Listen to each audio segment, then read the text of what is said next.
নমস্কার বন্ধুরা, রসিবসি বাঙালিয়ানাতে আমি সুজাতা সবাইকে জানাই সুস্বাগতম। আশা করি প্রত্যেকেই ভালো আছেন, আমিও ভালো আছি। শীতকালে মোটামুটি সবজিতে বাজার ভরে যায়, আর এই নানা রকম সবজি দিয়েই কিন্তু ভেজ নানা রকমের আইটেম তৈরি হয়ে যায়।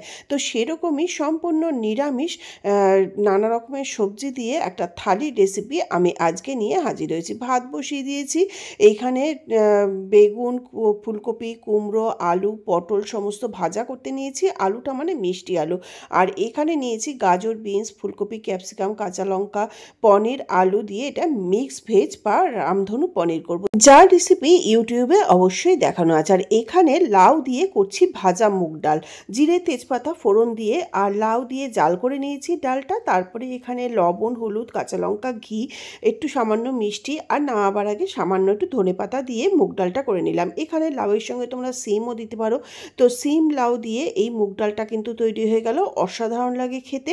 আর এখানে ডাল আর ভাত তো বসিয়েই দিয়েছি, প্রেশার কুকারে আমি বসিয়ে দিয়েছি জলপাই সিদ্ধ। তারপরে আমি ডালটা নামিয়ে এবার তেল আর জিরে তেজপাতা সম্বার দিয়ে আমি বানিয়ে নিয়েছি লাউয়ের ঘন্ট। একটা গোটা লাউ আনলে সম্পূর্ণ তো ডালে দেওয়া যায় না, ডালে অল্প দিয়ে বাকিটা নিরামিষ ঘন্ট বানাচ্ছি। এটাতে সামান্য একটু ভাজা মুগ ডালও দিয়ে দেবো। ভাজা মুগ ডাল দিয়ে এই লাউয়ের ঘন্টটা খেতে কিন্তু দারুণ হয়, আর আমার কর্তামশাইও ভীষণ পছন্দ করেন খেতে।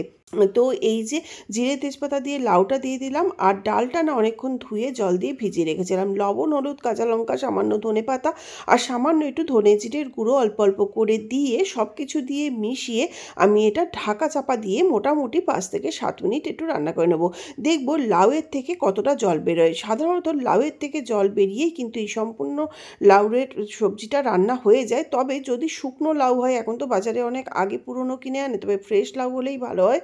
আর যদি না হয় তাহলে একটু উষ্ণ গরম জল দেবেন। তো দেখুন লাউয়ের সবজিটা ভালো করে তৈরি হয়ে গেল, আর একদম কচি লাউ ছিল তো খুব তাড়াতাড়ি তৈরি হয়ে গেছে। লাউয়ের জলেই কিন্তু সম্পূর্ণ মুগ ডালটা সিদ্ধ হয়ে যাবে। তো নামাবার আগে আবার একটু মিষ্টি আর ধনেপাতা দিয়ে নামিয়ে নিলাম।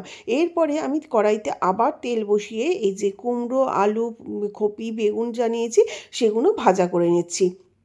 এগুলো অল্প অল্প ছিল, তো এগুলো থাকলে শুকিয়ে যাবে, সেই জন্য এগুলো ভাজা করে নিলাম। ডালের সঙ্গে কিন্তু এগুলো খেতে বেশ ভালো লাগে, তাছাড়া গরম ভাতে ঘি কাঁচা লঙ্কা দিয়ে খেতেও কিন্তু ভালো লাগে। তো আমার সমস্তগুলো ভাজা হয়ে গেল। এরপরে আমি বানাতে নিয়েছি রামধনু পনির। রামধনু পনিরের রেসিপি অলরেডি আমার ইউটিউবে দেখানো আছে। আর এইদিকে জলপাইটাও সিদ্ধ হয়ে গেছে, এটাও আমি নামিয়ে হাত দিয়ে গরম অবস্থাতেই একটু চটকে রেখে দিলাম। এরপরে আলুটা ভেজে আমি এবার পনিরটাও একটু ভেজে নিচ্ছি। পনির বা মাছ যে কোনো অল্প ভাজি, কিন্তু এটাতে একটু লাল লাল করেই ভেজে নিলাম। আলুটাও ভাজা হয়ে গেছে, পনিরটাও ভাজা হয়ে গেছে।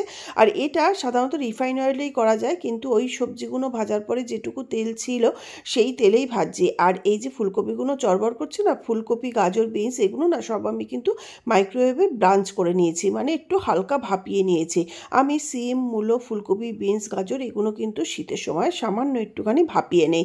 তো এবার ওই ফুলকপিটা একটু ভাজা হলে বিনস গাজরটা দিয়ে দিলাম। তারপরে ওগুলো নাড়াচাড়া করে মিনিট 2-3 ভাজা করে তারপরে আমি ক্যাপসিকামটা দিয়ে দিলাম। তারপরে টমেটো দিয়ে দেবো, কাঁচা লঙ্কা দিয়ে দেবো। আর এখানে কেউ যদি পেঁয়াজ খেতে চান তো পেঁয়াজ দিতে পারেন। এটা যেহেতু আমি সম্পূর্ণ নিরামিষ থালি তৈরি করব, তাই এখানে আমি পেঁয়াজটা অ্যাড করলাম না। তবে পেঁয়াজ ছাড়াও কিন্তু এই রামধনু পনির খেতে ভালো লাগে।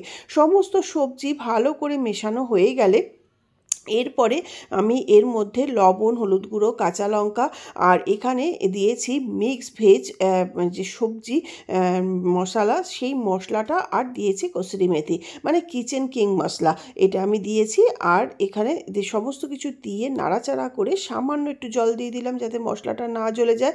এটা যেহেতু শুকনো শুকনো হবে, সেই জন্য জলটা কিন্তু খুবই অল্প দিতে লাগবে, আর টমেটোর থেকেও জল বেরোবে। এরপরে আমি ঢাকা চাপা দিয়ে এটা 5 থেকে 10 মিনিট রান্না করে নিচ্ছি। এইবার রান্নাটা হয়ে গেল, দেখুন 10 মিনিট পরে আমি ঢাকাটা খুলে দেখছি তখনও সামান্য একটু জল রয়েছে, আর সমস্ত সবজি যেহেতু ব্লাঞ্চ করা ছিল তো সিদ্ধ হয়েই গেছে। এরপরে আমি পনিরটা দিয়ে দেবো। পনিরটা দিলে এক্সট্রা যেটুকু জল আছে সেটাও অ্যাবজর্ব করে যাবে, আর মশলাও কিছুটা পনিরের মধ্যে ঢুকে যাবে।